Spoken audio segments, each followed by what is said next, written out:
buenas noches, bienvenidos y bienvenidas a una entrega más de su programa Desde la Otra Acera, una producción de APSE Sindicato. Les saluda Denis Solís, secretario general de la organización.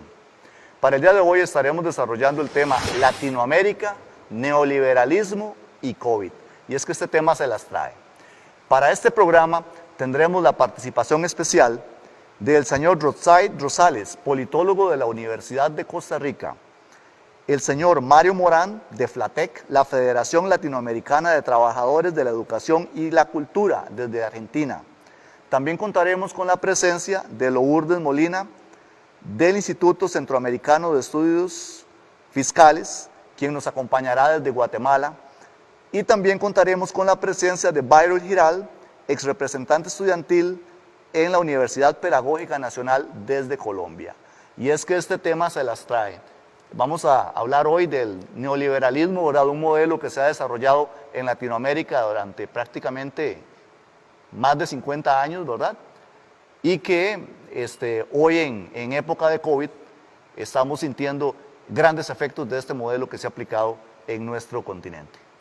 Así es, y es que las élites en Costa Rica parecen intentar aprovechar la pandemia como coyuntura para profundizar el modelo neoliberal. ¿Y qué significa ese asunto? Pues nada, son los anuncios de intento de ventas de empresas públicas, son los anuncios de jornadas de 12 horas, son los anuncios de retrocesos en derechos laborales y muchos otros. Pero este es un camino por el que ya ha pasado Latinoamérica y hoy vamos a intentar comprender las lecciones que Latinoamérica nos deja. Acompáñenos.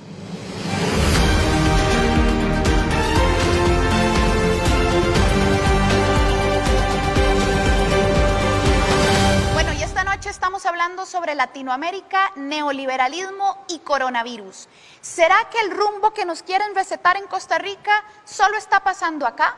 ¿Será que esas ideas de vender empresas públicas, de jornadas de 12 horas, de retrocesos laborales y de precarización es solo una idea en Costa Rica?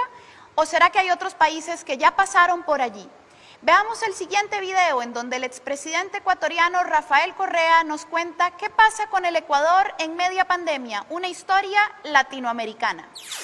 Nuevamente agradeciendo esta oportunidad y muy interesante todo lo que han hablado mis contertulios y coincido con todo, pero como lo dije, ¿no? El virus no lo produjo ningún gobierno, el gobierno de Moreno tampoco produjo el virus, la catástrofe sí, y no solo en las últimas semanas por la negligencia criminal que han tenido para reaccionar frente a tremenda crisis. Por ejemplo, no fortalecieron el sistema de salud, mintieron que traían pruebas, realmente no dieron 20 centavos, declararon la emergencia el 16 de marzo, dieron 20 centavos adicionales hasta después de varias semanas en que la gente protestó muy fuertemente. No había respiradores, pero pagaron deuda externa, sino que es un cúmulo de errores. Están cosechando lo que sembraron 3 años por perseguirme a mí, protegieron a Moreno por destruirme a mí, no les importó destruir la patria porque era evidente que Moreno era inepto, corrupto, y nos tocó la peor crisis de la historia del país sin gobierno, con un sistema de salud despedazado por el neoliberalismo. Llegaron a decir que hacer hospitales de 500 camas era populismo y votar miles de funcionarios del sistema de salud, eso era tecnicismo, ¿no? Eso es ser responsable. Acabaron el convenio con Cuba por fundamentalismo ideológico. 400 médicos retornaron cubanos en diciembre. ¿Cuánta falta nos hacen? Muchos especialistas en epidemia, 72, ¿no? Y los regresaron. Entonces, están cosechando lo que sembraron. Pero además, lo más grave, se nos viene una crisis económica terrible. Ahora está en el peor de los mundos, porque esto va a afectar a todo el planeta. Va a afectar, Europa se calcula que va a decrecer 7%, va a afectar a las economías emergentes, va a afectar a las economías que dependen en gran medida de un recurso, sobre todo no renovable, como el caso ecuatoriano, me refiero a países exportadores de petróleo.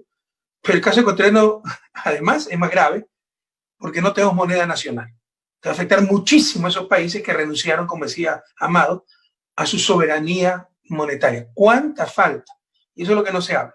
¿Cuánta falta nos hace en estos momentos una moneda nacional? Para hacer lo que está haciendo la Federal Reserve, el Banco de Inglaterra, el Banco Europeo, financiando a sus gobiernos para superar esta crisis sin precedentes, que es por el lado de la oferta y por el lado de la demanda. Empresas que cierran y frente a la falta circulante, ciudadanos y público que no tiene capacidad de demandar bienes y servicios. Entonces, es una crisis muy especial. Se va a requerir mucha política económica, muchos instrumentos. Y lo que hicimos fue renunciar para mí al principal instrumento de toda economía emergente, que es la moneda nacional y el correspondiente tipo de cambio. Porque el talón de Aquiles de todo revisa todos los procesos de desarrollo de toda economía en vías de desarrollo es el sector externo. Entonces, ¿cuánta falta nos hace en este momento de esa soberanía monetaria? Mira que Europa echó al tacho de la basura Maastricht, ¿no? El acuerdo que restringía muchísimo la política fiscal, tal vez el más exigente del mundo en cuanto a disciplina fiscal, lo echaron al tacho de la basura, porque no es momento de tener fiscal, no es momento de política monetaria conservadora, sino de estimular la economía frente a tremenda crisis. Ahora está haciendo exactamente lo contrario, ya es algo irracional, ya algo de locura. ¿Por qué? Porque son tan criminales, perdóneme que dé el público que espera tal vez un economista, cuestiones muy objetivas, técnicas, cuentas, gráficos. Perdónenme estos juicios de valor, pero no hay otra forma de describir la situación del Ecuador. Son tan criminales que están aprovechando para implementar el programa de ajuste que firmaron con el Fondo Monetario hace un año, en marzo del 2019. La flexibilización laboral, la minimización del Estado, la eliminación de los subsidios a los combustibles, todo lo están aprovechando. No han cobrado 20 centavos a las grandes fortunas. Los bancos del año pasado nos rompieron récord de utilidades, pese a que la economía ya decreció, no les han cobrado 20 centavos. No han aumentado 20 centavos los aranceles, disminuyeron por el contrario el impuesto de salida de divisas para que sigan fugando capitales, pero que sí están haciendo flexibilización laboral, ¿no? Poder votar a diestra y siniestra a trabajadores, reducción de los funcionarios públicos, diciendo que todos son burócratas vagos y están votando todavía gente, incluso del sistema de salud. Liberaron los precios de los combustibles porque quieren privatizar la importación de hidrocarburos, que ahora es monopolio del Estado. Y todo eso está en el tratado, en el acuerdo con el Fondo Monetario de marzo del 2019. ¿Qué es lo que se vio hacer? Lo que están diciendo el propio Fondo Monetario, Banco Mundial en otras instancias, en otras latitudes. Lo que están diciendo y lo que están haciendo también los países más desarrollados. Retornar a ver al Estado. Y ya vamos más allá de la palabra Estado, que a algunos les preocupa el Estado, el estatismo. ¿Qué es el Estado? La representación institucionalizada de la sociedad, por medio de la cual esa sociedad realiza su acción colectiva. El virus nos ha recordado lo elemental, lo absurdo que era basarnos en una teoría, en el caso de la economía, en un sistema, en el caso del mercado, basado en el individualismo, cuando estamos en una sociedad interdependiente, cuando estamos en el mismo barco y todos dependemos los unos de los otros. Si se contagia el pobre, se contagia el rico, ¿no? Entonces nos ha recordado, ¿no?, que dependemos del otro y en consecuencia debemos cuidar esa acción colectiva. Eso es que buscar el egoísmo racional, buscar el fin de lucro individualmente y el resto se dará por añadidura. El evangelio del mercado. Buscando cada uno su propio lucro, la mano invisible pondrá a la sociedad en su mejor situación. Eso no existe. Somos interdependientes. Por el contrario, la excepción es cuando una acción mía no recae sobre el otro. Pero si yo fumo, tal vez me enferme. Si me enfermo, utilizo el sistema de salud público y eso nos cuesta todo. Somos interdependientes. ¿Ok? Eso nos ha recordado este virus. Si el pobre se contagia también el rico. Necesitamos capacidad de acción colectiva. Bueno, y parte del debate que plantea el expresidente ecuatoriano es que en Latinoamérica precisamente ha existido una especie de oleada neoliberal y que en algunos países la pandemia de alguna manera ha servido como excusa para profundizar el modelo neoliberal, muy a pesar de que las circunstancias más bien ameritan más acciones colectivas y de otra naturaleza. Pero en Costa Rica además hay una discusión adicional y es que hay algunos sectores costarricenses que se niegan a aceptar que en nuestro país el modelo neoliberal hace rato que viene haciendo de las suyas, particularmente desde los 80s, y que actualmente es precisamente la bandera de impulso de sectores como la UCAEP y Horizonte Positivo. Rotzai, politólogo de la Universidad de Costa Rica, nos acompaña para intentar responder una primera pregunta. ¿Qué es eso del neoliberalismo en nuestro país? ¿Cómo es que se ha implementado en Costa Rica el modelo neoliberal? Hola, buenas tardes y buenas noches. Un gusto compartir con ustedes. Un saludo especial para don Mario y para Byron, desde acá, desde Costa Rica.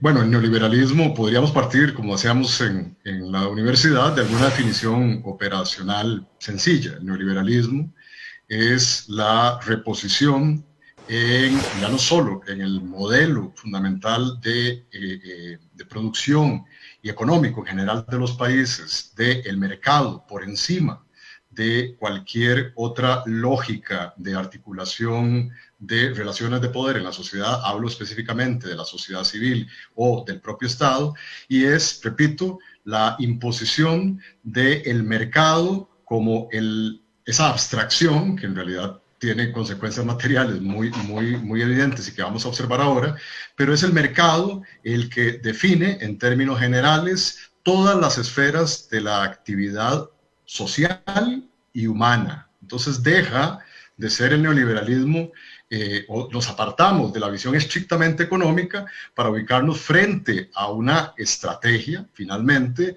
de, comillas, de poder global, en términos de que se posiciona, repito, sobre todas las esferas de la actividad, ya no solo productiva y económica, sino también política y social en un país. El neoliberalismo, rápidamente debemos recordar que nace o renace a finales de los años 60 y fundamentalmente en la década de los 70 y 80 en América Latina como una supuesta alternativa a la crisis de lo que se llamó en ese momento el modelo predominante en América Latina, en otros países del mundo también, pero en América Latina, que era el del estado de bienestar, digamos, en donde la participación del Estado en la actividad productiva y económica tenía un papel preponderante, regulando de manera eficiente y de manera contundente también las desequilibrios, las desigualdades y en general las deficiencias que provoca el mercado y la famosa mano invisible que todo tiende a resolver. En América Latina y en el caso de Costa Rica no se escapa a la famosa década perdida de los años 80, en donde coinciden a nivel mundial crisis del sistema capitalista en todo el mundo, como la crisis de los precios de los hidrocarburos y en el caso de América Latina, en particular, la crisis de la deuda externa. Y se empieza a exportar, digámoslo así, un modelo que ya con el golpe de Estado en Chile a principios de los años 70, Estados Unidos y los principales organismos financieros internacionales intentan imponer en los países latinoamericanos. Acordémonos que en los años 80 todavía la gran mayoría de los países de América Latina vivían bajo regímenes políticos no democráticos, sino autoritarios fundamentalmente. Y el autoritarismo es funcional, y hay que recordarlo así, para la imposición del mercado como regulador específicamente de la vida social y ya no solo económica. Se empiezan a imponer los famosos programas de ajuste estructural, que imponían, en primer lugar, revertir la participación del Estado a una mínima expresión en las actividades productivas económicas. Hacer que el Estado se supeditara, pongámoslo en esos términos, a las dinámicas mismas del mercado y consecuentemente su papel fuera única y exclusivamente de un árbitro con poca capacidad decisoria frente a las demandas de los sectores productivos y económicos más poderosos y ya no solo de las élites nacionales, sino fundamentalmente también de estas élites en asocio con los grandes poderes fácticos transnacionales. Y ese es el modelo que se empieza a imponer en Costa Rica, repito, desde los años 80, pero que ya en Chile y en otros países tenían antecedentes en años anteriores. Todo esto se concreta ya de manera más contundente con el famoso, nunca bien recordado para los sectores progresistas, del Consenso de Washington, que impone básicamente 10 medidas, después van a ser modificadas, enmendadas, ampliadas, etcétera, pero esas primeras 10 medidas anunciadas por el Consenso de Washington en 1989, también en Costa Rica la empezamos a sufrir con mayor visibilidad a partir de la década de 1990. Hay dos antecedentes muy importantes en el caso costarricense, que son los programas de ajuste estructural 1 y 2, implementados fundamentalmente a partir de la segunda década de los años 80, y que va a tener consecuencias, a mi juicio, nefastas en el modelo de desarrollo social y humano que nuestro país, hablo específicamente de Costa Rica, había sido mostrado como exitoso a pesar de ser un país pobre. Costa Rica fundamentó ese desarrollo en una institución pública donde la inversión en educación, por ejemplo, salud, seguridad social y empleo era prioritaria a cualquier cálculo de tipo económico o economicista. Recordemos, para finalizar, que el neoliberalismo el neoliberalismo se apoya en el liberalismo clásico, en la perspectiva económica, que en términos generales, sin ir muy lejos y más allá de John Locke, lo que básicamente supeditaba al Estado a solamente dos labores. Acordémonos, estoy hablando de los años 1600, y ya desde ese momento se estaba imponiendo eso, esa visión economicista sobre las relaciones sociales, y era la participación del Estado o la existencia misma del Estado únicamente con dos motivaciones y propósitos: la protección de mi vida, la vida individual, y la protección de la propiedad privada. Esa lógica, esa ontología presente desde su nacimiento, se reposiciona en el pensamiento de diversos autores que ustedes ya deben de conocer, y uno, el más reconocido quizás y con más efectos en el desarrollo de estas políticas en América Latina, es Milton Friedman, que a pesar de los resultados que estamos viendo hasta la fecha, llamó al modelo chileno el gran milagro económico latinoamericano, y de lo que ahora podríamos hablar. Pero en términos generales, en Costa Rica empezamos a sentir esos efectos a partir de la década de los 80, y es durante toda la década de los 90 y las dos primeras décadas que llevamos de este siglo cuando se termina de profundizar con una serie de medidas como la venta de activos, los CATs, los certificados de abono tributario, y la absoluta, digamos, complicidad con el establecimiento de la inversión extranjera directa, libres de cualquier tipo de imposición o contribución solidaria, etcétera, etcétera. Y que culmina, sin duda, quizás con el ejemplo más simbólico y representativo a mediados de la década pasada, con la aprobación del Tratado de Libre Comercio con los Estados Unidos y Centroamérica, que viene a terminar de querer dar un golpe último y, digamos, definitivo a lo que quedaba de esa reserva institucional del estado de bienestar.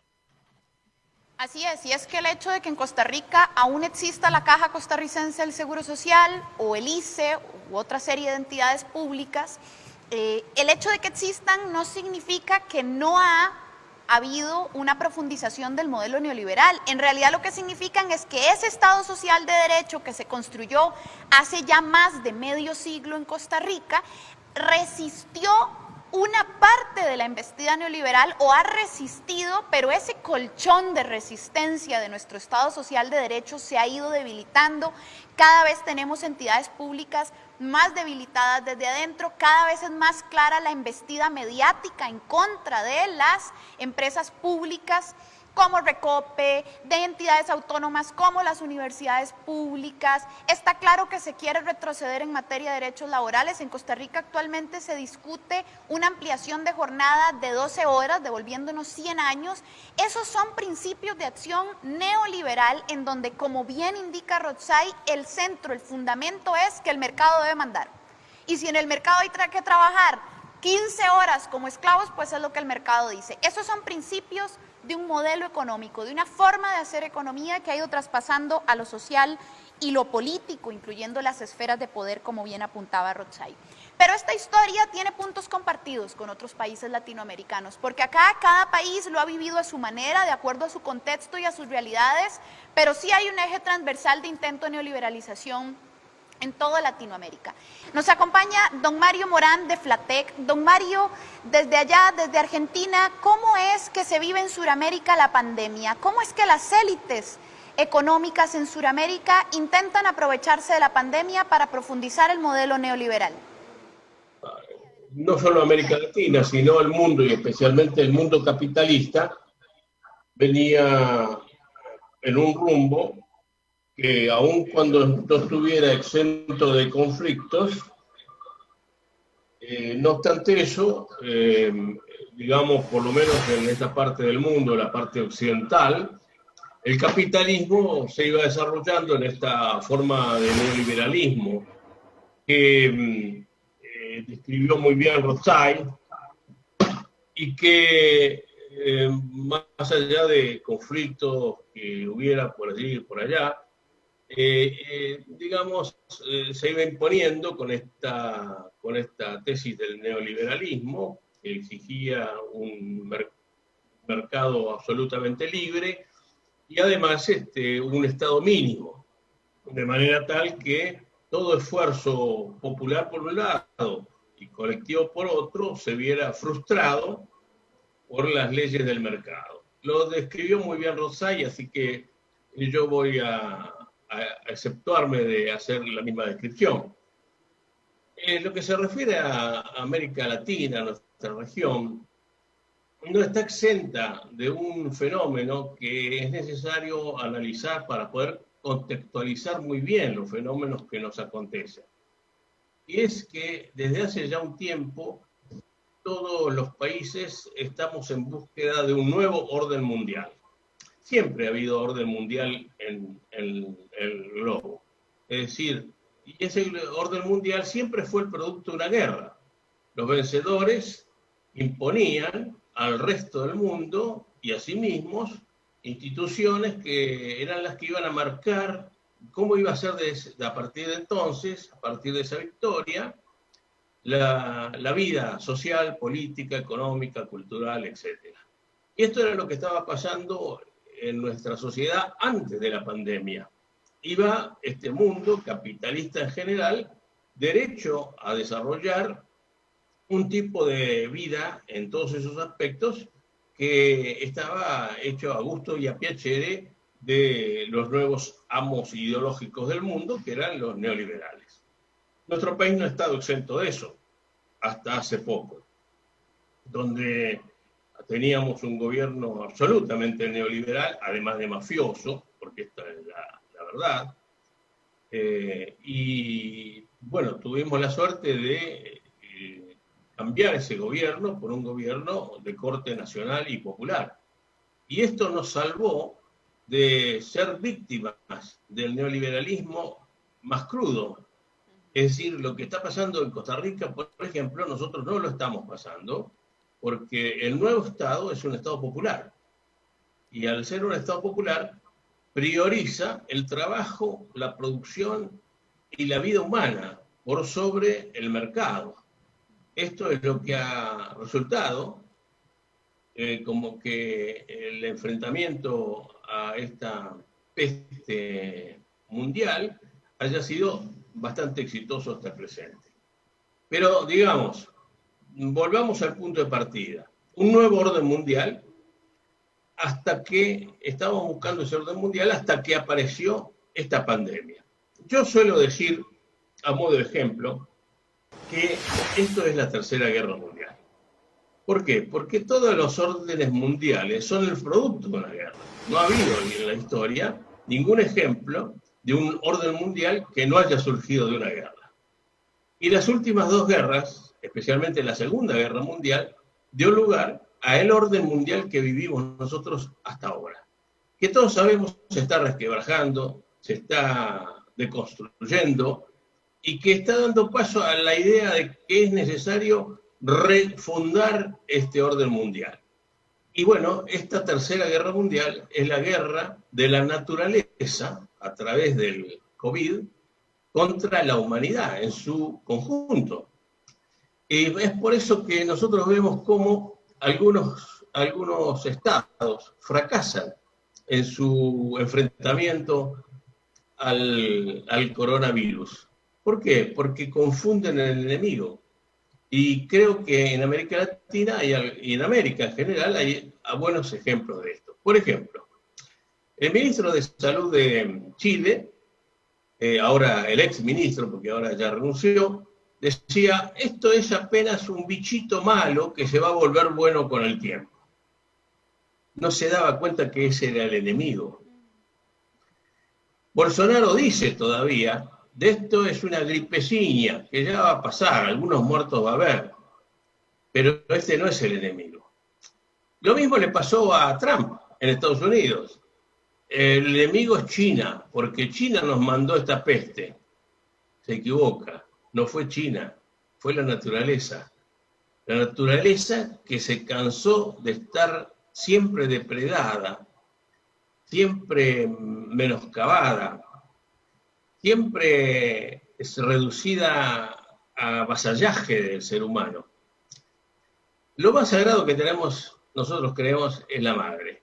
Cuando uno se refiere a la madre, sabe que la madre es algo que se cuida, que se ama, que se respeta, y que cuando uno comete un error, la madre lo castiga. Las culturas ancestrales, en la región por lo menos, sabemos que adoraban a la madre tierra. En Argentina a la Pachamama, la madre de la tierra, de la madre tierra, que es la naturaleza, porque sabían que de ahí veníamos y ahí íbamos a parar. Ahora, esto es lo que está pasando en el mundo. Esta madre no quiere ser más sometida a vasallaje y nos está castigando. Pero las madres nunca castigan a los hijos con la muerte. Lo castigan hasta corregirlos. Por eso esta es una guerra muy singular, porque es una guerra en la que sabemos que vamos a salir de esta guerra con la vacuna. Pero haber salido de la guerra con la vacuna no va a ser haber triunfado en la guerra, a menos que hayamos aprendido la lección. La madre nos castiga, pero no para matarnos, sino para que aprendamos a saber lo que tenemos que hacer. Y esto es lo que está pasando en el mundo. Hasta ahora, de mano del capitalismo y del neoliberalismo capitalista, estábamos depredando la naturaleza, estábamos subordinando al hombre a un montón de gente a vasallaje, estábamos empobreciendo a las mayorías y enriqueciendo minorías. Y la pandemia vino a revertir esta situación y a alterar el curso de la vida social, el curso de la vida política, el curso de la vida económica y el curso de la vida cultural. ¿Por qué? Porque nos habían metido en la cabeza, y esto se llama batalla cultural, que lo que estábamos viviendo era lo normal. El egoísmo, el individualismo, el darwinismo social, en el que triunfa el más apto y quedan relegados por propia culpa la mayoría de los habitantes, es algo natural. Eso es lo que nos metieron en la cabeza. Y la pandemia, el coronavirus, vino a decirnos que únicamente podemos superar en la guerra esta, la enfermedad, si nos unimos todos, si nuestra actitud es una actitud colectiva y desde el punto de vista político, si tenemos un Estado más fuerte, que garantice la igualdad entre los hombres, los derechos de los hombres, el trabajo, la dignidad que otorga el trabajo, porque también estaba amenazada esta dignidad con el desarrollo tecnológico que pretendía suplantar el trabajo humano por la inteligencia artificial, y ese era un poco el ideal, terminar con los trabajadores. Entonces, esta pandemia vino a reforzar la idea de que el trabajo sigue siendo el instrumento de la dignidad de la persona humana, y que hay que mantener esa dignidad y no postergar al hombre por objetivos puramente individualistas y egoístas. Lo que dice Correa es muy acertado. Es necesario una actitud colectiva, una actitud social, una actitud que nosotros los dirigentes sindicales conocemos muy bien, que es la actitud de solidaridad. Es por eso mismo que en el futuro nuestras organizaciones de trabajadores van a tener que ver mucho, si es que aprendimos la lección, con la reestructuración de sociedades solidarias.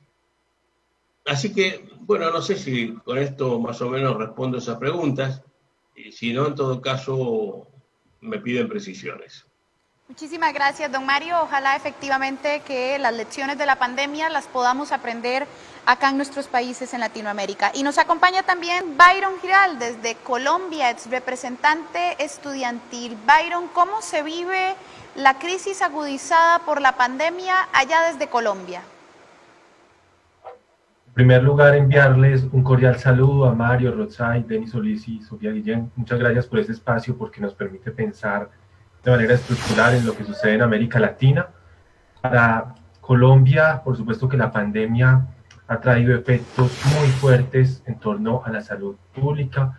Tenemos más de 340.000 casos acá en Colombia, más de 147.000 activos y también lamentablemente ha dejado una cifra numerosa de muertos, más de 11.000. Pero digamos, esto no solamente se debe a la pandemia como tal, es decir, a esa, digamos, posibilidad de que hay de estar contagiados por un virus, sino también al modelo de salud que se ha implementado en Colombia, que es parte, digamos, del modelo neoliberal que en Colombia comenzó a configurarse desde la década de los 80 y que tuvo su apogeo principal en los 90 y hoy podríamos decir está llegando a su decadencia en términos de la movilización social que ha reclamado que se cambie. En Colombia tenemos una ley que es la ley 100, que además fue, digamos, puesta en el Estado a través de una ponencia que hizo el personaje Álvaro Uribe Vélez, que hoy está en detención domiciliaria, que es un hecho político también importante en esta pandemia, y que básicamente privilegió el sector financiero y hizo ver que la salud no era un derecho, sino un servicio. Y por eso las personas prácticamente en muchos casos mueren esperando una cita, mueren también porque no hay una atención adecuada en los hospitales, porque no tienen los equipos, la capacidad médica, etcétera. Hay una desfinanciación enorme. Y también otra de las cosas que pasa muy fuertemente en el sistema de salud es que tenemos el problema de que las EPS, básicamente, entre menos atención haya para los pacientes, reciben más ganancia. Y por esta razón es un modelo que está fracasado y que hay que cambiar y que se ha puesto, digamos, en este tema de la pandemia, esa necesidad de hacerlo. Pero además hay una cosa muy importante y es que la atención de la pandemia ha dejado ver también las contradicciones, digamos, en términos de los intereses políticos que hay en el gobierno.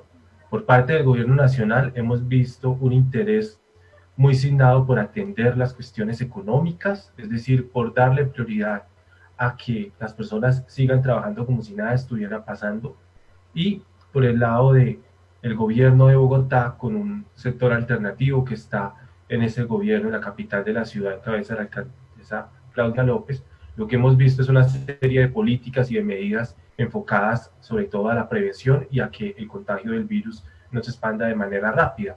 Por esa razón, digamos, Colombia entró en cuarentena básicamente porque la alcaldesa hizo un simulacro y obligó al gobierno nacional a que eso se hiciera no solamente en Bogotá, sino en todo el país en general. Pero el gobierno ha tomado medidas tan absurdas como, por ejemplo, hacer días sin IVA, que es un impuesto que se cobra acá, y hacer que la gente haya salido multitudinariamente a comprar en medio de la pandemia. También ha hecho medidas como, por ejemplo, reactivar los sectores económicos sin que haya, digamos, las suficientes medidas para contener el virus. Y lo otro que también es muy grave es que no ha tomado decisiones para disminuir el tema de la informalidad y el tema de los ingresos que las familias necesitan. Colombia, junto con los países de América Latina, comparte la realidad de tener una tasa de pobreza muy alta y también una tasa de desempleo gravísima. Y en Colombia, por ejemplo, la informalidad es mayor del 60% y todas estas personas que están en la informalidad, pues por supuesto quedaron sin ningún sustento económico en todo lo que ha sido esta pandemia. Pero el gobierno no ha atendido esa situación, sino que se dedicó a dar unos subsidios focalizados, que es menos de la mitad de un salario mínimo, digamos, algunas personas que incluso fueron programas criticados porque no tienen la suficiente, digamos, capacidad técnica, y de hecho parece que hubo corrupción porque las plataformas que se habían habilitado habían incluso cédulas falsas, etcétera, y entonces hay un problema enorme y esto no le está llegando a todas las personas que lo necesitan. Y lo otro que ha causado esta pandemia, así como alrededor de muchos lugares del mundo, es que el desempleo ha aumentado muy fuertemente y los sectores más golpeados por eso es las mujeres y también los jóvenes. Por ejemplo, en comparación con el mes de mayo del año pasado, el desempleo subió 10 puntos más, tenemos un desempleo por encima del 21 puntos y el desempleo de las mujeres está por encima de 32 puntos. Entonces es una situación muy compleja y además que golpea muy fuertemente a estos sectores. Pero digamos que se han planteado alternativas. Lo que pasa es que el gobierno nacional no tienen los intereses de defenderlas. Por ejemplo, se ha propuesto que haya una renta básica universal, que es distinto a lo que ha hecho, digamos, el Estado colombiano durante tantas décadas en el marco del neoliberalismo, que es tener programas sociales que sean asistencialistas para determinados sectores, para no generar una crisis social mayor y además de eso para tener un fortín político, porque esos programas lo que hacen es mezclarlos con la política para ganar votos. Y entonces, digamos, la necesidad de una renta básica lo que ha dicho es que se garantice a 4 millones de hogares, que son más o menos 12 millones de personas, durante 3 meses, un salario mínimo mensual vigente. Como les digo, acá en Colombia esto no se ha podido aprobar, hay una lucha para que eso se dé, pero digamos que el gobierno no lo ha querido aceptar y se ha mantenido en la política de mantener un subsidio por debajo de la mitad de un salario mínimo, lo que no ha solucionado el problema. Lo demás es todo lo que tiene que ver, digamos, con problemas estructurales del neoliberalismo en Colombia, como por ejemplo todo el modelo educativo. Resulta que en Colombia tenemos algo que se llama el Sistema General de Participaciones, que son los recursos que el gobierno nacional central le destina a las regiones para atender la salud, la educación y todo el tema de saneamiento básico, es decir, los servicios públicos. Y esto se ha reducido sistemáticamente por los gobiernos, es decir, fiscalmente las regiones no tienen ese presupuesto ahora como antes, y eso ha producido que los sistemas de salud sean precarios, el sistema educativo también, y por ejemplo en las zonas rurales el 12% de los estudiantes cuentan con acceso a internet, el resto no, lo que ha significado un problema tremendo, por ejemplo, para atender el derecho a la educación en medio de la pandemia. Y eso también ha generado que en Colombia tampoco tengamos una red hospitalaria fortalecida. O sea, ha sido una política sistemática, consecuencia del neoliberalismo, la desfinanciación hacia las regiones, lo que en una pandemia es muy grave porque hace que los gobiernos que están en las zonas donde hay mayores conflictos.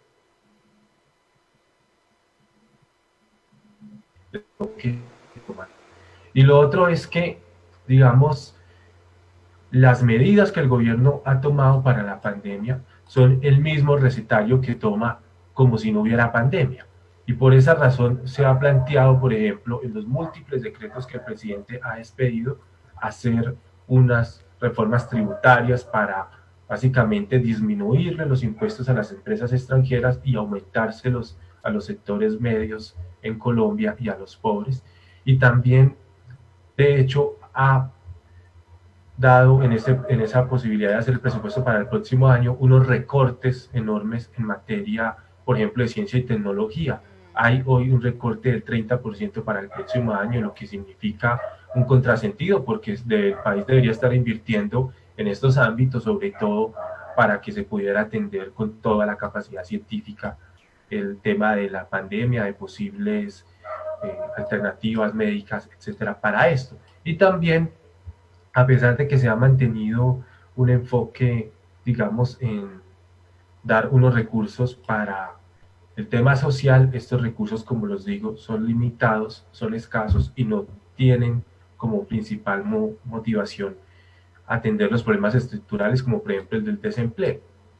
Y es claro una cosa, si bien se dice que van a haber unos recursos importantes en Colombia para la reactivación económica, si uno se pone a ver, los sectores principales de esa reactivación no son los sectores que tienen que ver con una economía interna que nos permitiría tener una soberanía, por ejemplo, alimentaria, sino sectores como, por ejemplo, los dedicados a la explotación de recursos naturales y los sectores dedicados, por ejemplo, a todo el trabajo relacionado con la construcción, que además está muy pegado a todo lo que tiene que ver con el sector inmobiliario en el país, y ustedes saben que ese es un sector donde la especulación financiera tiene unas enormes posibilidades de control. Y también, digamos, la otra cosa que pasa con este tipo de presupuestos es que se enfocan principalmente en el pago de la deuda externa. Por lo tanto, digamos, si esas medidas se siguen repitiendo, el país va a tener unas dificultades enormes. Y también, ya para ir finalizando, quiero decir que habría posibilidades de buscar una alternativa distinta para lo que le pueda suceder al país. El Estado tiene mecanismos para proteger su economía y sobre todo para atender las necesidades de su población, pero compartimos con América Latina su capacidad económica por la intromisión, digamos, de los intereses extranjeros, y específicamente en Colombia eso se ve reflejado en el aumento que ha tenido el sector financiero sobre otros sectores económicos tan importantes como por ejemplo el sector industrial y por supuesto también sobre los sectores primarios que aquí ahora están en un papel irrelevante, y sobre todo nuestro sector agropecuario. Somos un país que está importando alimentos que podría producir y que podría generar mucho empleo en esas áreas, pero eso no se logra por todos los tratados de libre comercio que tenemos, y esos son problemas estructurales que nos ponen más en esta crisis. Y para finalizar esto, digamos, políticamente, el Congreso de la República está básicamente sin operación, capturado por el gobierno nacional porque no está sesionando, sino virtualmente. Además, eso es ilegal según ha dicho la Corte Constitucional, y también se ha dado un fenómeno ahora que es que el jefe del partido de gobierno con el que se eligió el presidente actual, que se llama Álvaro Uribe Vélez, es una persona que está sindicada de un caso de compra de testigos y de sobornos, que está hoy en medida de aseguramiento, lo que ha generado, digamos, una situación tremenda en las fuerzas políticas, porque seguramente puede terminar en una reconfiguración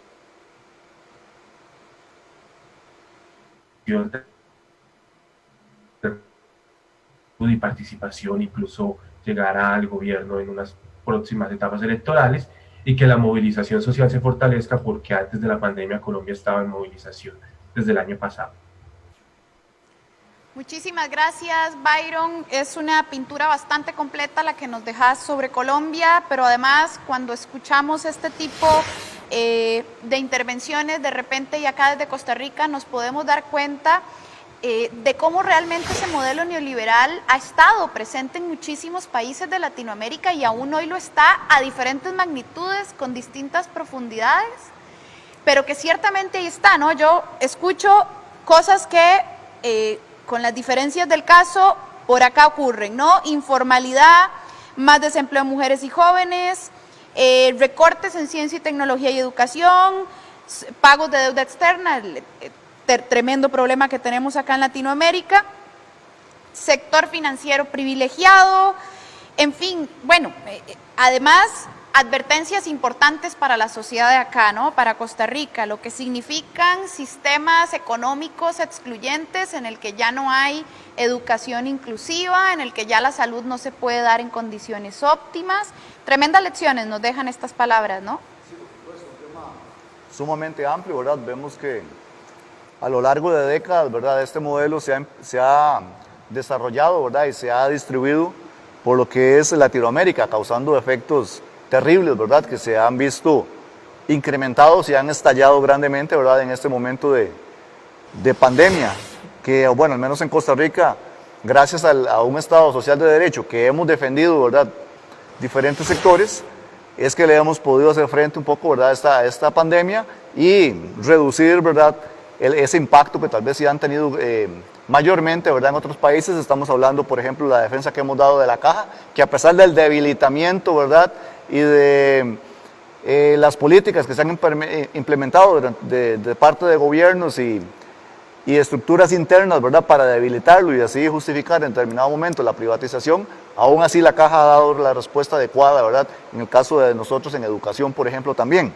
Pero tal vez antes de entrar en esos temas tan específicos, ¿verdad?, sí ver que es un sistema, ¿verdad?, es un modelo, es el caso del modelo neoliberal, donde lamentablemente el mercado domina, ¿verdad?, y el mercado está sobre elementos tan importantes como la vida humana, la dignidad, los derechos individuales y colectivos, ¿verdad?, de las personas. Hemos visto, digamos, en el análisis que se hace, ¿verdad?, que es un modelo que exige, ¿verdad?, y vemos cómo se ha incrementado lo que es la reducción de derechos laborales. Entonces, no es casualidad de que en Costa Rica, en época de COVID, se esté acelerando de una manera más agresiva, ¿verdad?, proyectos de ley en la Asamblea Legislativa como la flexibilidad laboral, el recorte de salarios, el recorte de jornadas, prácticamente es un estorbo, ¿verdad?, para estos grandes intereses que en Costa Rica ya hemos tenido durante un montón de años un código de trabajo consolidado, ¿verdad?, en defensa y garantía de los derechos laborales. Entonces esa es una de las características, ¿verdad?, que tiene este modelo. La libertad de comercio internacional, está bien, no nos podemos aislar, ¿verdad?, y tenemos que abrirnos al comercio internacional, pero tenemos que ver que este es un modelo donde las condiciones del más poderoso se sobreponen sobre las condiciones del más débil, y el caso típico que tuvimos en Costa Rica, y lo señalábamos anteriormente, es el Tratado de Libre Comercio, ¿verdad?, que se firmó con Estados Unidos y Centroamérica hace varios años, donde lamentablemente hay potencias que protegen, ¿verdad?, sus mercados, subsidian a sus productores, y vemos que en el caso nuestro sucede todo lo contrario, ¿verdad?, donde nuestros productores quedaron totalmente desprotegidos, donde si bien es cierto, sí, hubo quienes tuvieron grandes ganancias, ¿verdad?, con las exportaciones y con las negociaciones que se hicieron en el Tratado de Libre Comercio, pero al final de cuentas, la gran mayoría, ¿verdad?, que son los que producen, los pequeños y los medianos, son los que se vieron grandemente afectados, que ya esto lo desarrollamos en otro programa, donde muchos de esos productores nacionales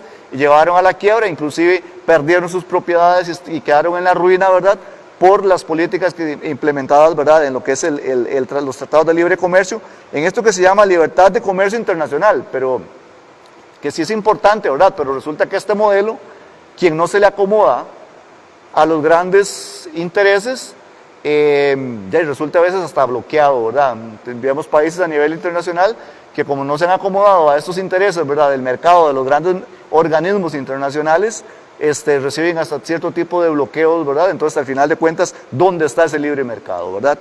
Y por último, ¿verdad?, otra de las características de este modelo a nivel de Latinoamérica, y lo hemos visto en Costa Rica, es la venta de activos y la privatización, ¿verdad?, de instituciones. ¿Cómo se da esto? Bueno, y vemos en Costa Rica, por ejemplo, la campaña mediática de desprestigio que se hace de las instituciones públicas para luego justificar la privatización. Entonces uno se dice, bueno, si tal institución funciona mal, está dando pérdidas al Estado, bueno, porque al final de cuentas resulta que alguien la quiere comprar, ¿verdad? Y al final de cuentas es vender barato, ¿verdad?, para que algunos por ahí salgan aprovechando en este río revuelto que arman ellos a través de los medios de comunicación y estas campañas de desprestigio, ¿verdad?, que se hace de lo que son las instituciones públicas. Entonces vemos que es un modelo que, como dicen los compañeros, está desgastado. Y hablábamos anteriormente de que, bueno, Costa Rica en décadas tuvo lo que llamábamos una socialdemocracia, ¿verdad?, que fue la que aseguró un Estado social de derecho, aquel Estado paternalista, ¿verdad?, que concentraba una serie de instituciones que protegían a los ciudadanos. Pero resulta que luego de la implementación y la entrada de este modelo en Costa Rica, y hablamos allá después de los 80, ¿verdad?, con implementación por ejemplo, hablábamos de los planes de ajuste estructural, que al final de cuentas tuvieron a ser imposiciones de organismos internacionales, llámese Fondo Monetario Internacional, llámese Banco Mundial. Comienzan en esta campaña, ¿verdad?, donde se reciben esa cantidad de préstamos, ¿verdad?, donde se cambian los medios de producción, donde comenzamos a exportar y a producir otras cosas que no eran los productos tradicionales, ¿verdad?, de nuestros productores costarricenses, sino que se va a concentrar en unas pocas manos la producción, comenzamos a importar cosas que se producen acá y venimos con el debilitamiento del productor nacional. ¿A cambio de qué? A cambio de esos préstamos, ¿verdad?, que nos dan esos organismos internacionales que al final de cuentas vienen a quebrar uno de nuestros grandes baluartes que hablábamos nosotros, que es la soberanía. Entonces ahí tenemos que cuestionar, bueno, ¿dónde está nuestra soberanía si al final de cuentas organismos internacionales nos vienen a supeditar, nos vienen a tener amarrados, ¿verdad?, con la imposición de políticas, como es el caso de a los que nos lleva, ¿verdad?, ese tipo de modelo neoliberal, donde lamentablemente temas como la salud y la educación están debajo del mercado. Entonces, venimos y vemos que es un modelo donde lamentablemente nos lleva a la privatización de instituciones, y lo hemos visto en otros países, como decía, en Costa Rica hemos tenido la dicha, la fortuna de que hemos habido sectores que hemos defendido ese Estado, y por ejemplo aún tenemos salud pública, educación pública, pero hay países donde, por ejemplo, y lo hemos visto ahora en época de COVID, donde definitivamente si no tienes para pagar un seguro privado, ¿verdad?, o definitivamente si no tienes para pagar salud privada, te mueres porque no te atienden. Entonces, esa es la tónica, ¿verdad?, de este modelo, donde el mercado está sobre la vida humana, está sobre la dignidad, está sobre derechos laborales, derechos individuales, derechos colectivos, y es algo que nosotros tenemos que defender. Y hablábamos anteriormente, sí, es un modelo ya gastado, es un modelo que en Latinoamérica ha hecho desastres, ha llevado a millones de personas a través de los años al desempleo, a la pobreza, a la desigualdad social, ¿verdad? Donde vemos que la brecha entre ricos y pobres cada vez es más grande, y los países no es que dejan de producir, no, es que la concentración de la riqueza cada vez está en manos de menos personas. Y por supuesto que cuando sucede este tipo de desigualdades, un pueblo con hambre, por supuesto que se refleja en un estallido social, ¿verdad? En protestas, en inconformidad por parte de las personas. Y también hemos visto durante los últimos años que qué han hecho estos gobiernos, y es característico y tenemos que ver en el caso del nuestro. Hay una gran inversión en policía, hay una gran inversión en lo que es la capacitación de lo que son los medios represivos, no tanto en el combate del narcotráfico, no tanto en el combate de la delincuencia, sino en la represión de grupos sociales que salen a protestar, que salen a reclamar sus derechos, que salimos a manifestarnos pacíficamente, y cada vez los mecanismos de represión son más fuertes. Hay una intolerancia total a lo que es la protesta social, y se dan más una actitud autoritarista, ¿verdad?, por parte de los gobiernos, y eso lo hemos visto acá en Costa Rica.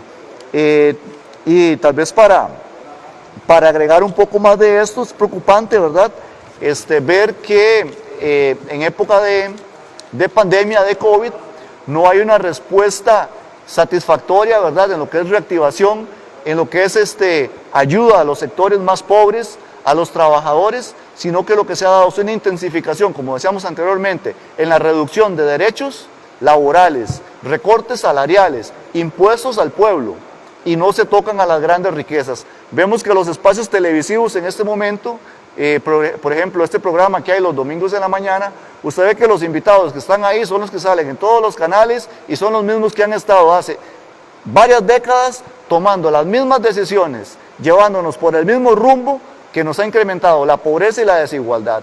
Por ejemplo, el domingo estaba viendo en este programa de la mañana donde salió, por ejemplo, dándole en voz a Anabel González, una de las que estuvo negociando el Tratado de Libre Comercio, que en este momento los tienen las condiciones que están muchos productores y muchas personas en general. Y vemos que hoy en día todo es justificado, ¿verdad?, que por el COVID, que por la emergencia nacional, y otro tema también que es muy popular en estos días, la entrada de Costa Rica a la OCDE. Entonces hay que acomodar un montón de situaciones porque Costa Rica está en la OCDE, ¿verdad? Pero por ningún lado mencionan que la OCDE es exigente en lo que son leyes contra el fraude fiscal, ¿verdad? Eso por ningún lado lo mencionan. Mencionan que hay que acomodar un montón de situaciones, ¿verdad?, del Estado, del país, reducción de gasto público, política pública, porque estamos en la OCDE, pero temas como las exigencias que tiene la OCDE en cuanto a fraude fiscal, eso no lo tocan, ¿verdad? Entonces vemos que el discurso neoliberal, porque hay que decirlo, neoliberal que existe en este momento, aprovechando la época de COVID, vaya solamente en una dirección, ¿verdad?, en atacar al sector público, atacar a los trabajadores, debilitar ese Estado social de derecho, pero por ningún lado se menciona, por ejemplo, como hablábamos anteriormente, leyes o proyectos para reducir el fraude fiscal, que es algo que está en la mesa aquí en Costa Rica durante mucho tiempo que llevamos esta discusión.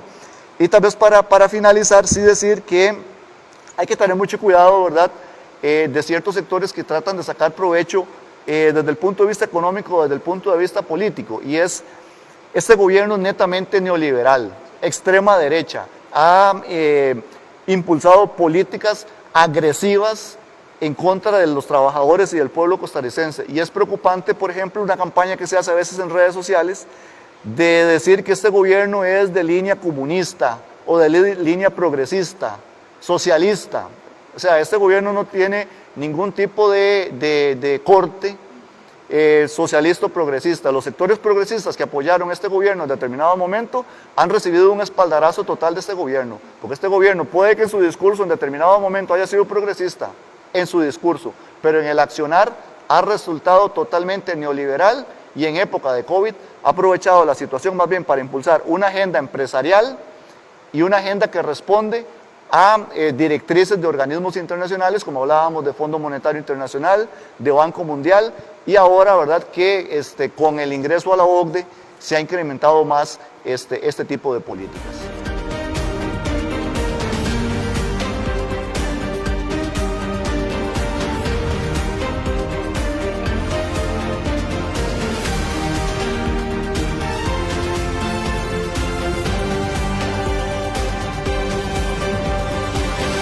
Nos acompaña Lourdes Molina del ICEF, Instituto Centroamericano de Estudios Fiscales. Lourdes, ¿qué puede significar para Centroamérica este coronavirus en medio de tremendas disputas asociadas a deuda externa y déficit fiscal? Lourdes. Lo que tenemos que tener claro con la pandemia actual es que a pesar de que es una crisis de carácter sanitario, es una crisis que va a tener serios impactos tanto en materia económica como en materia social. Desde ICEFI nosotros hemos identificado 4 vías por las que creemos que principalmente va a verse la afectación de la pandemia en términos económicos en la región centroamericana. Esas 4 vías son una caída en las exportaciones. Sabemos que a nivel internacional se ha contraído todo el comercio, entonces la caída en las exportaciones, la caída en las remesas, quizás es una variable relevante de Centroamérica, es decir, El Salvador, Guatemala y Honduras, más que para el Triángulo Sur. Quizás acá Costa Rica, por ejemplo, no va a haber mayor impacto a través de caída en las remesas. Luego, otra de las variables o de las vías por las cuales la pandemia podría impactar es en la caída de los ingresos por turismo. Acá Costa Rica, por ejemplo, sí sería uno de los países más afectados con esta variable. Y luego una de las variables que afectaría en general a todos los países porque son medidas que están relacionadas con la naturaleza de la pandemia, es la paralización de las actividades económicas. Entonces, todo esto provoca o va a provocar que en 2020 vamos a observar una contracción en el crecimiento económico que, dependiendo de la intensidad de la caída de las variables que ya les mencioné, puede oscilar entre una caída a una tasa de 0.8% de crecimiento para 2020 hasta tasas de crecimiento económico alrededor de menos 5% del PIB.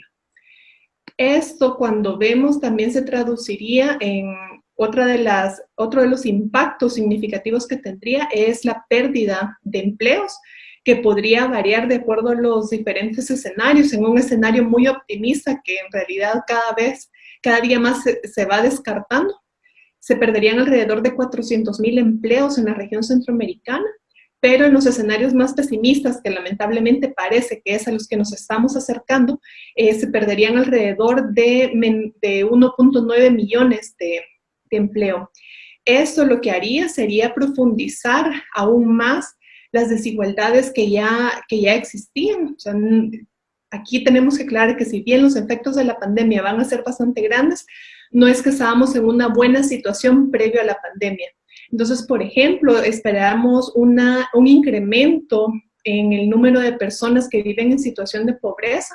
Recordemos que la pandemia nos encontró ya con un 45% de población centroamericana que vive en condiciones de pobreza, la mayoría concentradas en los países del Triángulo Norte. Luego también se profundizaría la desigualdad económica. Aquí tenemos que recordar que estamos en una de las regiones más desiguales en todo alrededor del mundo, donde el 20% más rico de la población concentra más de la mitad del ingreso nacional y el 20% más pobre apenas se queda con el 4.3% del ingreso nacional. Y a eso también tenemos que sumarle vulnerabilidades como el hecho de que en Centroamérica 6 de cada 10 trabajadores y trabajadoras se encuentran en situación de informalidad, es decir, que carecen de acceso a protección social, carecen de acceso a un contrato laboral que les proteja sus derechos. Por si esto fuera poco, tenemos una situación fiscal que desde antes de la pandemia ya estaba en modo de sobrevivencia. Teníamos una situación con gastos públicos insuficientes, eso es general para todos los países de la región centroamericana, con unos matices entre ellos, Una de las principales características del gasto público en Centroamérica es su estancamiento en términos reales, es decir, que en los últimos años ha crecido muy poco, su crecimiento no ha sido acorde a las necesidades de la población, y luego también que tiene altas rigidezes presupuestarias que restringen el margen de maniobra que tienen los gobiernos cada año.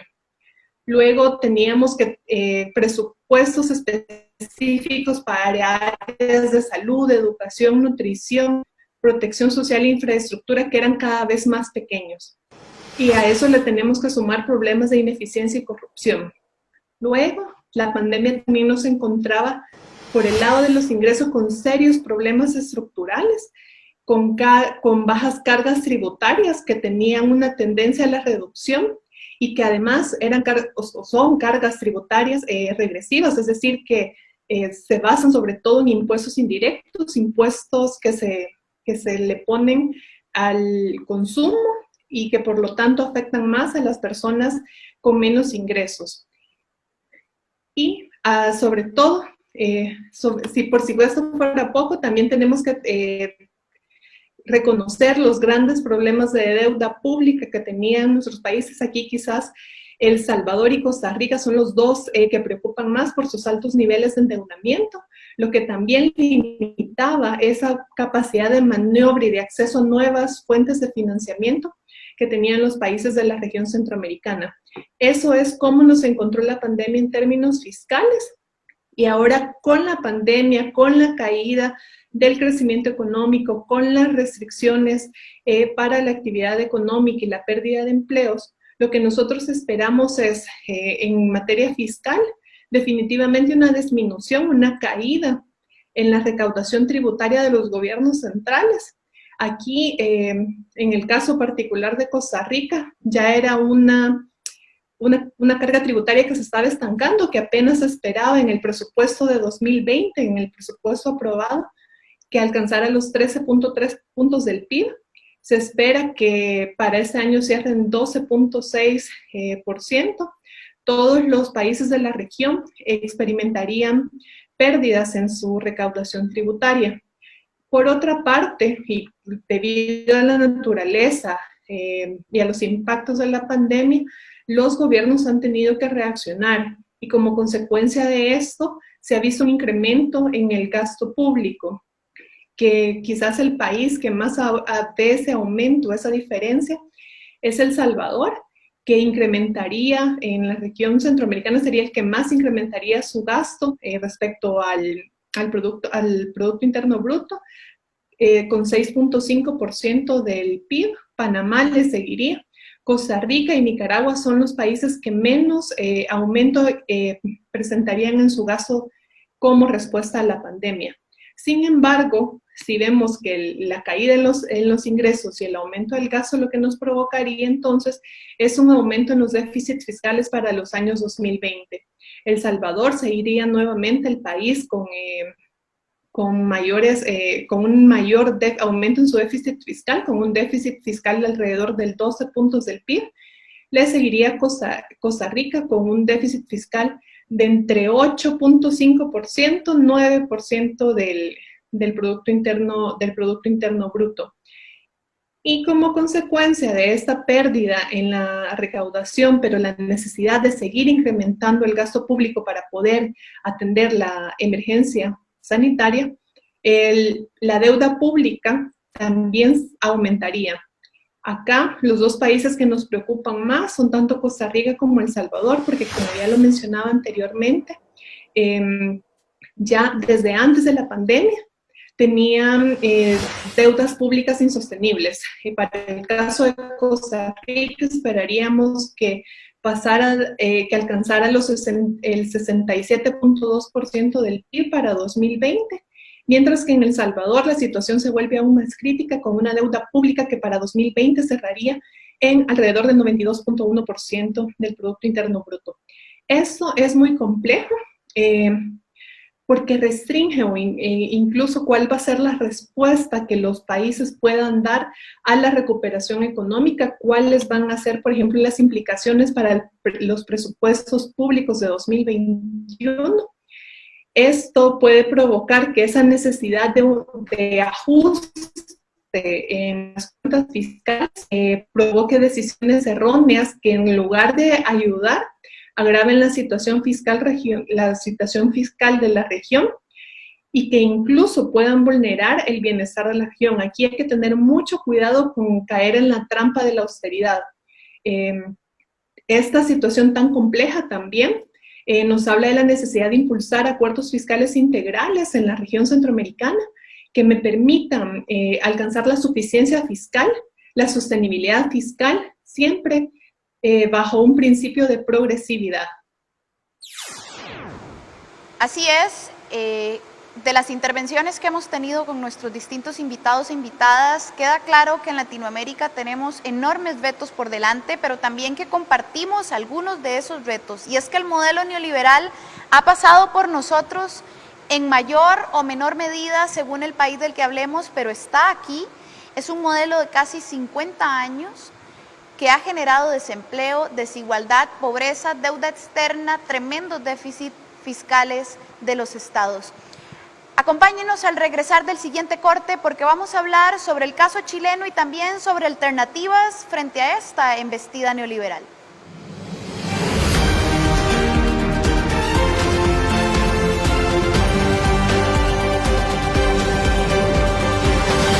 Bueno, y esta noche estamos hablando sobre Latinoamérica, coronavirus y neoliberalismo. Pasemos a ver la siguiente imagen, que corresponde al comunicado que hacía la Universidad Católica de Chile en octubre del 2019, en medio estallido social en Chile, antes del coronavirus, con toda la gente en la calle pidiendo, exigiendo una serie de consignas que podríamos resumir en una economía más ética, más razonable, ¿no? Y esta universidad, que es nada más y nada menos que uno de los pilares ideológicos del neoliberalismo en Chile, reconocía públicamente en octubre del 2019 que se habían cometido errores y que había una responsabilidad moral de parte de la academia de esta universidad y de estos círculos en aportar nuevas ideas. Y esto es un tremendo antecedente, porque no solo había un estallido social, sino que vocerías que anteriormente habían podido tener ciertas inclinaciones o ser promotoras de un modelo bastante ortodoxo y neoliberal estaban reconociendo errores o necesidades de responsabilidades morales y éticas.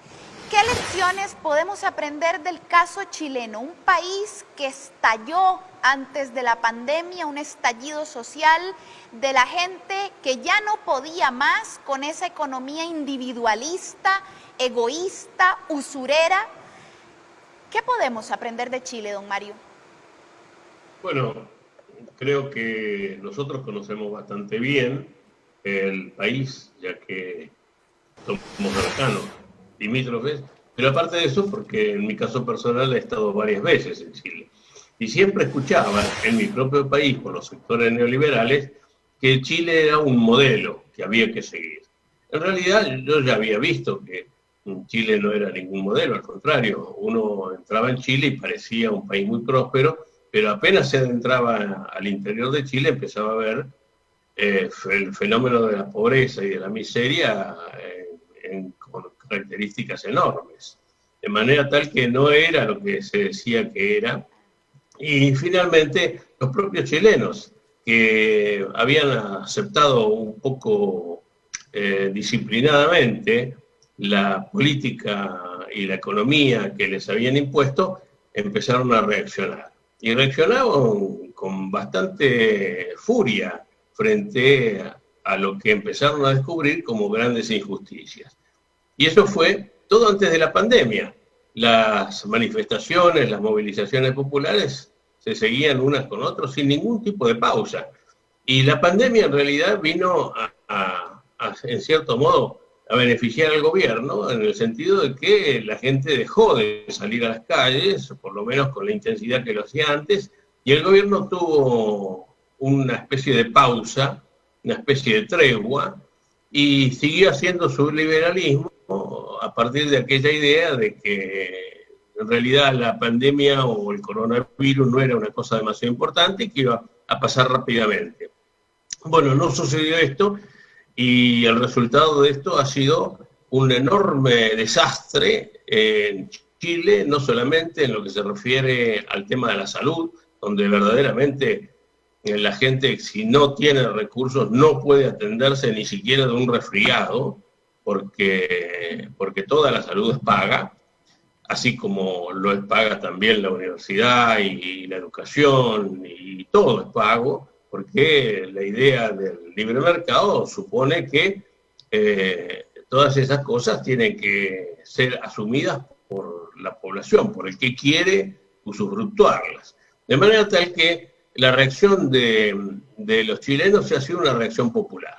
Y esto es importante porque Chile, después de la dictadura de Pinochet, hizo su constitución, conformó sus leyes, todo de acuerdo a un modelo neoliberal que justamente había sido inspirado en los economistas de Harvard, ya que no hay que olvidar que justamente este economista que mencionó Rothschild,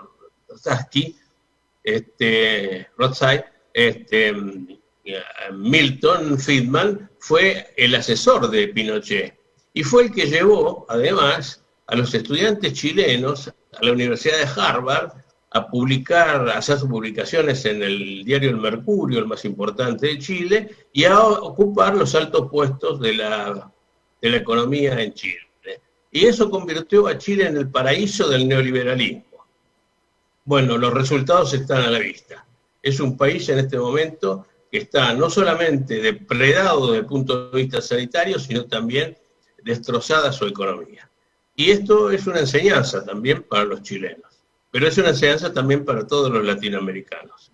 No es una casualidad lo que pasó en Chile, no es una casualidad lo que pasa en Colombia o en Perú, o lo que está pasando de una manera espantosa en Brasil, y no es una casualidad que los países como Uruguay o Paraguay o Argentina, donde hay un poco más de respeto por las necesidades populares, salgan un poco mejor librados de esta pandemia.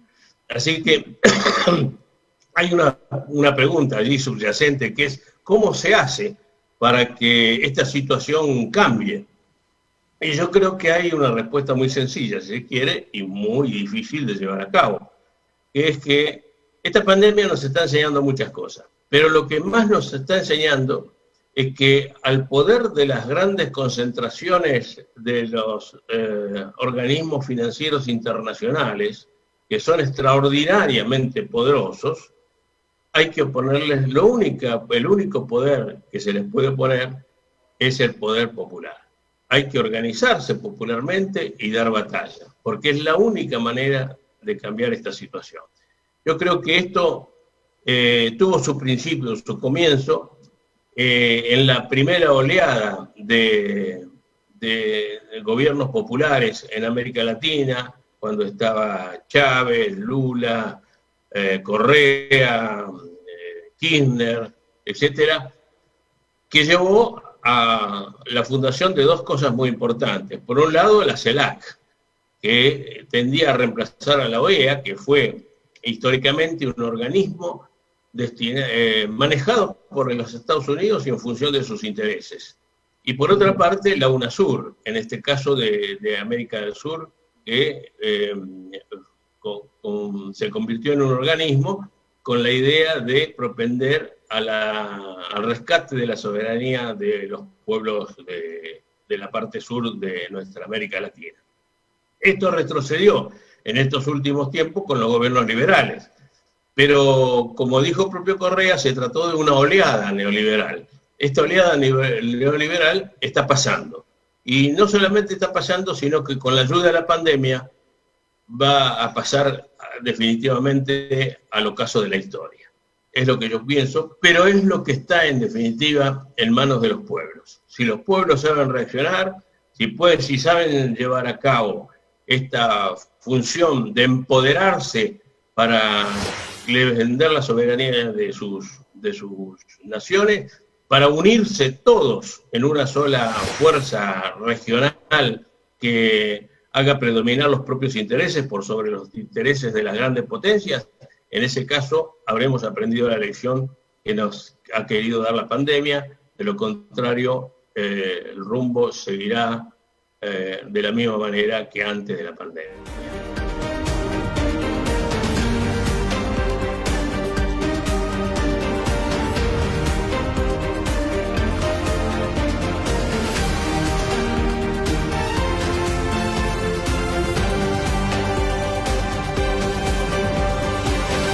La oleada neoliberal está pasando, pero eso está en manos de los pueblos. Me quedo con esta frase, creo que es un mensaje importante para Latinoamérica, ¿no? Y para nosotros acá en Costa Rica también es importante porque tenemos casi 50 años de estar trabados en un modelo de desarrollo que ya ha llegado, como bien decía don Mario, al ocaso de su existencia. ¿Qué sigue? ¿Cuál es la economía que queremos hacer después del coronavirus?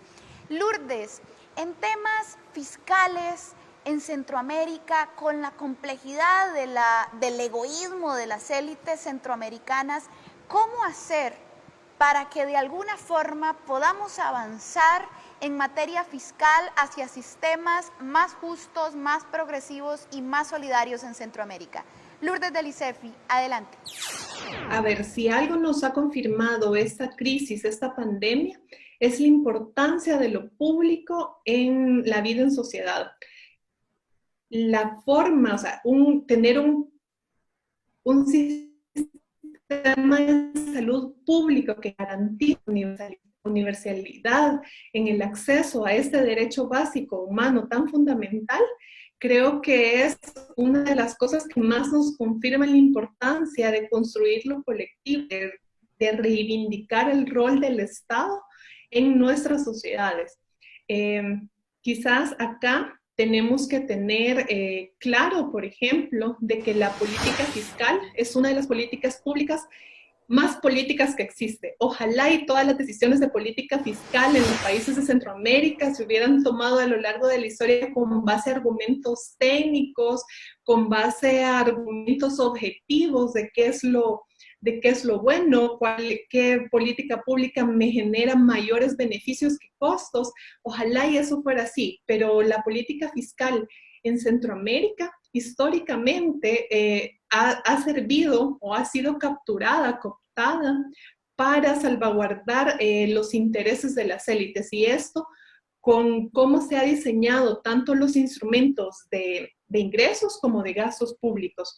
Acá lo que vemos, y podemos poner numerosos ejemplos de toda la región centroamericana, de cómo la política fiscal se ha diseñado para maximizar ganancias, y que bajo el argumento de estimular las actividades productivas y de generar más empleo, lo único que ha permitido es crear una serie de privilegios históricos para élites que a la fecha no han asumido esa responsabilidad que tienen en la construcción de lo colectivo.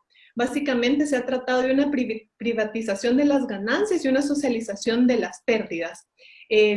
Las grandes fortunas en Centroamérica se han construido a bases de privilegios, por ejemplo, los privilegios que sectores como el agro han tenido históricamente en nuestros países. Creo hay privilegios fiscales que se remontan incluso antes de la época de la independencia, o por ejemplo el bloqueo de reformas tributarias de carácter progresivo en los tribunales constitucionales, y aquí Costa Rica es uno de los ejemplos clave que podemos poner.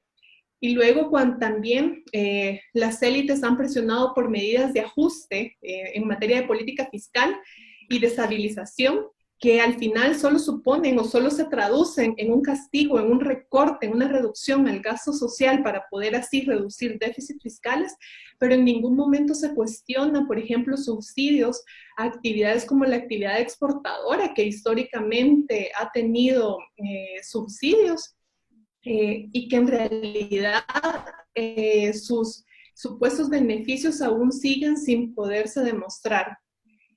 Así lo mismo sucede con los privilegios fiscales injustificados, que bajo el argumento de promover el crecimiento económico y promover la creación de empleos, se otorgan a discrecionalidad sin que se cuenten con instrumentos que permitan garantizar su efectividad y su transparencia.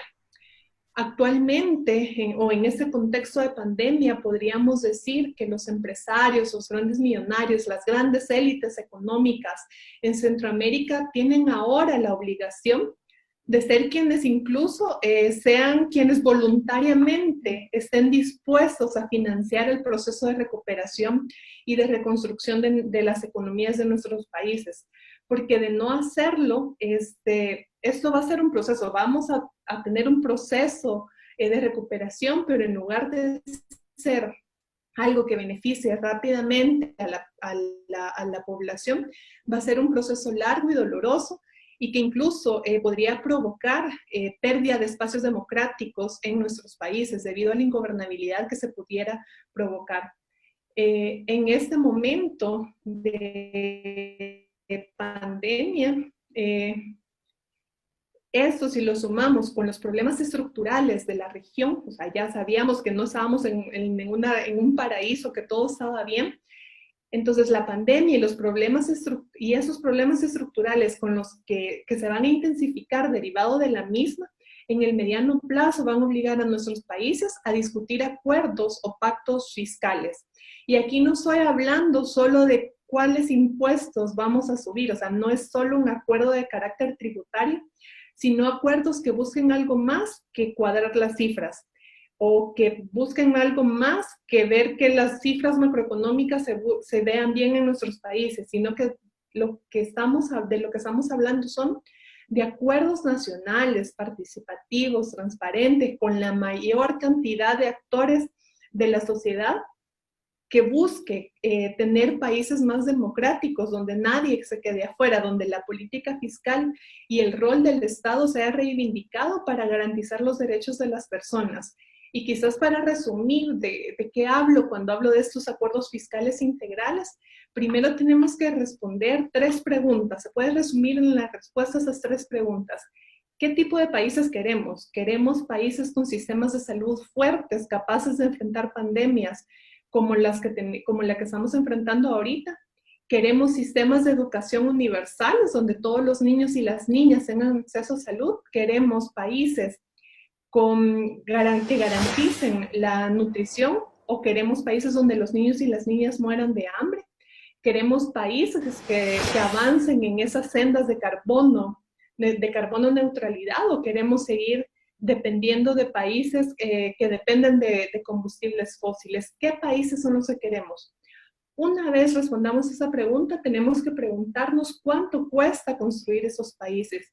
Y finalmente tenemos que responder cómo vamos a financiar esto. ¿Lo vamos a seguir financiando con impuestos indirectos que afectan más a las personas que menos tienen, o lo vamos a financiar con impuestos progresivos como el impuesto sobre la renta, impuestos a las grandes ganancias, impuestos a las grandes riquezas, impuestos ambientales? ¿Cómo los vamos a financiar? Una vez tengamos claras las respuestas a eso, podremos avanzar en países más democráticos, más desarrollados, donde los derechos sean derechos, no privilegios.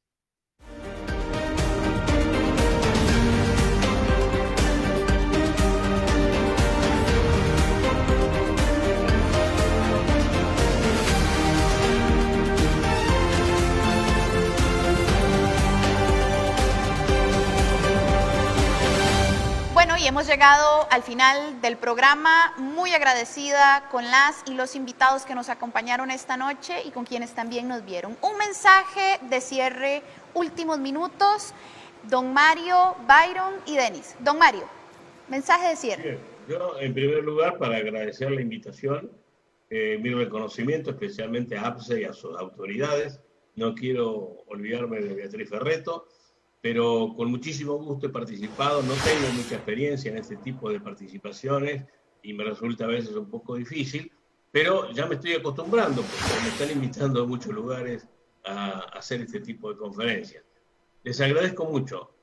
Pido porque nos unamos todos, los latinoamericanos y caribeños, para defender nuestros intereses, que son los intereses del pueblo de nuestras naciones.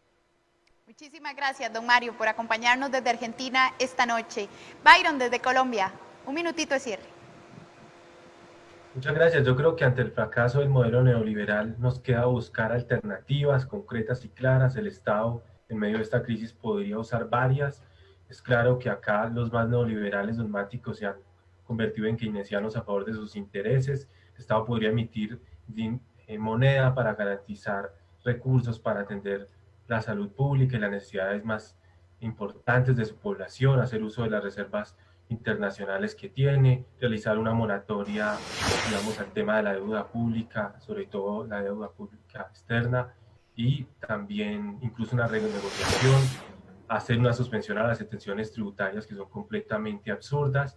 Y digamos que al final lo que nos deja la enseñanza de toda esta pandemia es que tenemos que buscar una alternativa que ataque la corrupción de este modelo neoliberal que ha favorecido los intereses de los más poderosos, que pueda hacer algo para disminuir la rampante desigualdad, que es aberrante, y sobre todo que pueda organizar una sociedad, unas fuerzas políticas que permitan el desarrollo y el progreso, y con la clave de la soberanía de los países. Yo creo que este modelo está en sus últimas etapas, que se vuelve muy agresivo, pero también es claro que entre más oscura está la noche, más pronto llega el amanecer. Y yo creo que el amanecer le va a llegar a Colombia y a toda América Latina. Así es, no perdamos la esperanza y trabajemos en la organización que es posible. Un abrazo solidario a nuestros colegas de Latinoamérica, a Byron desde Colombia, a don Mario de Argentina y a Lourdes, que es salvadoreña, pero nos acompañaba desde Guatemala. Muchas gracias y mucha suerte a sus países y a los países latinoamericanos en general. Denis, un mensaje de cierre. Sí, bueno, primero que todo agradecerle a los hermanos latinoamericanos que nos han acompañado el día de hoy. Son grandes las cosas que nos unen. Son grandes lazos los que tenemos, históricos, tenemos muchas cosas comunes, ¿verdad? Y tenemos una gran historia, ¿verdad? Común de lucha, de resistencia a través de los tiempos, ¿verdad? Contra lo que ha sido el colonialismo, este ataque neoliberal y el imperialismo, ¿verdad? Y creo que es algo característico de nuestros pueblos. En este momento, ¿verdad? Estamos enfrentando una situación muy difícil, no son los mejores momentos, pero como dicen los compañeros, pareciera que el neoliberalismo está llegando a su fin, ¿verdad? Y que esta pandemia ha evidenciado, ¿verdad?, la crisis en la cual ha entrado.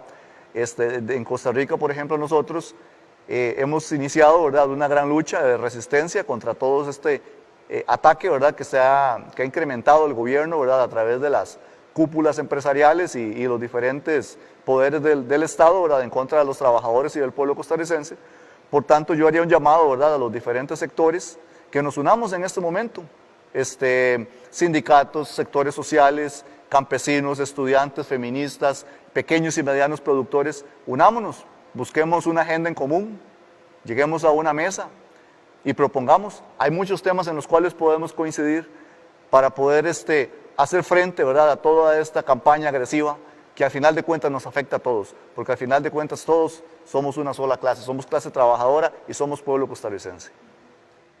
Muchísimas gracias por acompañarnos esta noche en Desde la Otra Acera. Esperamos que les haya sido de provecho el programa. Escuchemos las lecciones que los pueblos latinoamericanos nos enseñan. Escuchemos también nuestra propia historia. No permitamos que nos lleven hacia el caos, hacia el egoísmo, hacia la usura, hacia la ganancia personal, hacia la miseria de las mayorías. Hacia ahí no podemos ir. Costa Rica necesita una economía más sensata y más ética. Buenas noches y nos vemos de hoy en 8 en otro programa más en Desde la Otra Acera.